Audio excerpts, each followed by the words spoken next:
Good morning નહીં, આજે good afternoon. આજે લાઈફ છે ને 360 ડિગ્રીના રોલર કોસ્ટરની જેમ ફરી ગઈ છે ને કે મને ખબર જ નથી કે આજે ક્યાં સવાર ચાલુ થઈ અને ક્યાં સાંજના 4:30 વાગી ગયા છે. તો આજે આપણે અહીંયાથી શરૂઆત કરીશું. ચલો હું હવે મારું રૂટીન બતાવું. હું મોર્નિંગમાં તો બ્લેક ટી પીવું જ છું, હું મૂનમાં પણ બ્લેક ટી પીવું છું. ઓફકોર્સ ફિટને ફાઇન કરવા માટે નહીં, મગજ ઉપર લોડ એટલો બધો વધી ગયો છે ને કે એને કુલ ડાઉન કરવા માટે મારે રિયલી કેફીનની જરૂર પડે છે. અને આઈ એમ અ કોફી લવર. મિલ્ક અને શુગર ના છે તો બ્લેક કોફી. રૂટીન કામ બધા પતી ગયા છે. અમારા જે આ પરમનન્ટ મહેમાન છે એમની સેવા ચાકરી પણ પતી ગઈ છે. ક્લીનનેસ, પાણી, ખાવાનું, ઓલ દેટ બધું કમ્પ્લીટ પતી ગયું છે. જઈએ આપણે કોફી તરફ. કોફી કોર્નર બતાવું. ક્યુટ ને નાનું છે. અહીંયા મારું ફ્રોથર રાખેલું છે. Green tea. સમટાઈમ હું ગ્રીન ટી બી મોર્નિંગમાં લઈ લઉં છું. બહુ જલ્દી હોય ને ભૂખ જેવું લાગ્યું હોય ને તો હું મોર્નિંગ ટી લઈ લઉં છું. અહીંયા બધી મારી કોફી પડેલી છે. હું ઇમરજન્સી માટે છે ને મિલ્ક પાઉચીસ પણ રાખું છું જે અમૂલના છે. અહીંયા ફ્રોથર, સ્ટીક, કોફી, મગ્સ હું અહીંયા હેંગ કરીને રાખું છું જેથી હું ઇઝીલી ફટાફટ જ્યારે પણ મારો મૂડ થાય ને ત્યારે હું ફટાફટ મારી કોફીને એન્જોય કરી શકું. ચલો તો આપણે સાથે બેસીને મારી કોફીને એન્જોય કરીએ. જો હું તમને કાલે બતાવું તો ભૂલી જ ગઈ. હું જ્યારે ઘરનું કામ પતાવીને ફ્રી પડું ને એટલે પછી હું આ હેન્ડવર્કનું કરું છું.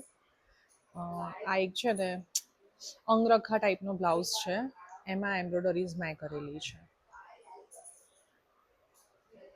આવી રીતની. હજુ આ કરવાનું છે. બીજો પીસ રેડી થશે ને એટલે પછી હું તમને આગળ કન્ટિન્યુ બતાવીશ કે આમાં કેવી રીતનું છે. પછી હું આખું તમને રેડી કરીને બતાવીશ કે કેવું લાગે છે. પછી તમે મને કમેન્ટ કરજો કે મેં કેવું કામ કર્યું. હમણાં આગળ મેં પેલી મારી બ્લાઉઝવાળી ક્લિપ મેં તમને બતાવી.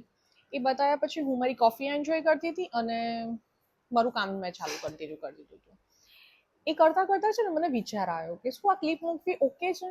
પછી મને એમ થયું કે હું મારી ડેલી લાઈફ બતાવું છું, મારું રૂટીન બતાવું છું. ઓફકોર્સ હું દિવસ દરમિયાન શું કામ કરું છું એ પણ બતાવવું ને તમને. આ બી મારું કામ છે, એ બી મારું કામ છે. હું કામ જ કરું છું, હું કોઈ ખરાબ કામ નથી કરતી, રાઈટ? ઓકે.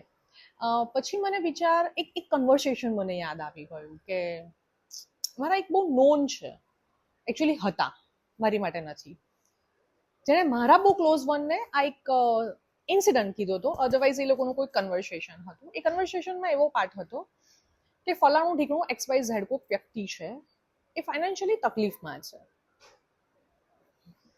એ નોન મારા ક્લોઝ મને એવું કીધું કે હા છે, તમને ખબર નથી.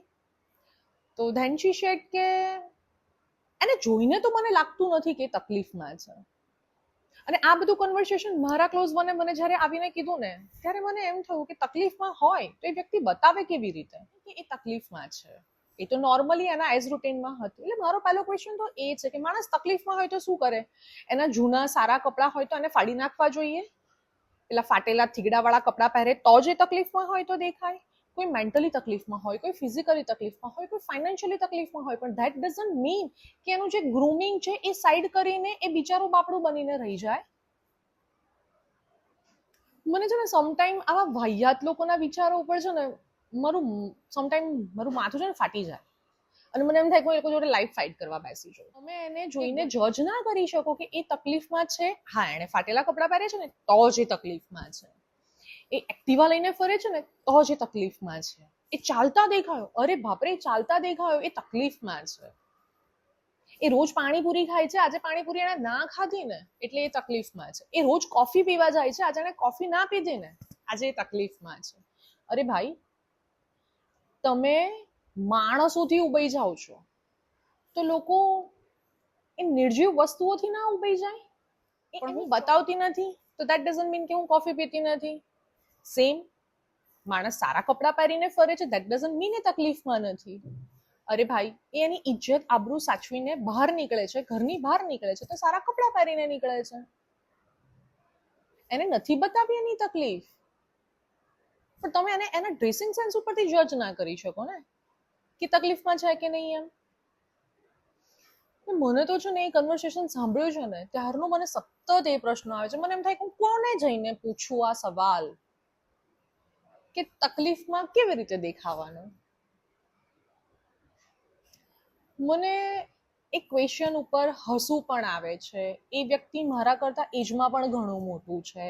ઇવન એ વ્યક્તિ પણ એ એરામાંથી, એ તકલીફવાળા એરામાંથી ગો થ્રુ થઈ ચૂક્યું છે. સ્ટીલ એના મગજમાં આવા વાહિયાત વિચાર આવે છે ને કે આજના ટાઈમમાં આજે પણ આવા લોકો છે કે જેની પાસે આવો ફાલતુનો ટાઈમ છે. કોણ શું પહેરીને નીકળ્યું, કોણ ક્યાં નીકળ્યું, કોણ શું લઈને નીકળ્યું. વાવ. આ થોટ ઉપર તમારું શું કહેવું છે ને પ્લીઝ મને કમેન્ટ કરજો. અને આ પાર્ટ તો હું નાખવાની જ છું, પણ આ પાર્ટ પર તમને જે આ કન્વર્સેશન થયું એ કેવું લાગ્યું તમે મને એ કહેજો. અને તમને ગમે છે મારા બ્લોગમાં હું આવી રીતે લાઈવ વાત કરું એ પણ મને જણાવજો. ડિનર બની ગયું છે, હવે જમવા બેસવાની તૈયારી થાય છે. આજે જમવામાં છે પૂરી અને ચા, જે મેં બનાવી છે. ધનુએ એક બી પૂરી વણી નથી ને પૂરી તળી છે. ના બિલકુલ નહીં, મેં વણી છે પૂરી. ના તે એક બે વણી અને પછી એ જાડી વણી એટલે મેં ના પાડી દીધી એટલે તે મૂકી દીધી. તો બી મેં કેટલી વાર પૂછ્યું કે હું વણી આપું કે હું આ તળી આપું, પણ તમે ના પડી. તમે સાજી છે. પણ મારે જાડી પૂરી ના જોઈએ ને બેટા, તારા પપ્પાને નથી ફાવતી જાડી પૂરી. આજે એઝ રૂટીન અમે આંટો મારવા તો નીકળી ગયા, પણ ઘરેથી નીકળતા કંઈ ઈચ્છા નથી. મૂડ ઓફ હતો, આંટો મારવા જવાની ઈચ્છા પણ નથી. પણ ધનુએ થોડોક ફોર્સ કર્યો કે ચલ મમ્મા મૂડ ફ્રેશ કરીને આવીએ, થોડોક આંટો મારીને આવીએ. મૂડ કેમ નહોતો ધનુ મારો? મમ્મીનું પેમેન્ટ આવવાનું હતું અને બીજા અકાઉન્ટમાં પેમેન્ટ આવી ગયું તો થોડું લોસ થઈ ગયો. નવા અકાઉન્ટમાં પેમેન્ટ આવવાનું હતું અને જગ્યાએ જૂના અકાઉન્ટમાં પેમેન્ટ આવી ગયું. એ અકાઉન્ટ હું યુઝ નથી કરતી એટલે મારા બધા મહેનતના પૈસા એમાં સ્ટક થઈ ગયા.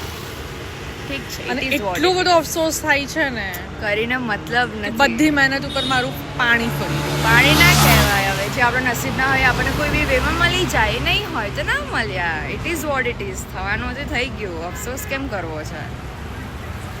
અગ્રી, પણ સ્ટીલ પેલું એક કામ કરતી વખતે કંઈક વળતર મળવાનું હોય ને એનો વેઇટ કરીને બેઠા હોઈએ અને એ ના મળ્યું તો મને થોડુંક આમ ગિલ્ટ ફીલ થયું કે યાર મારી મહેનત પાણીમાં જતી રહી. ભલે પેમેન્ટ આવ્યું જ છે, અકાઉન્ટમાં જ છે, પણ સ્ટીલ એમ થાય કે યાર મારા હાથ ઉપર નથી આવ્યું ને, મારા યુઝનું કંઈ નથી આવ્યું ને.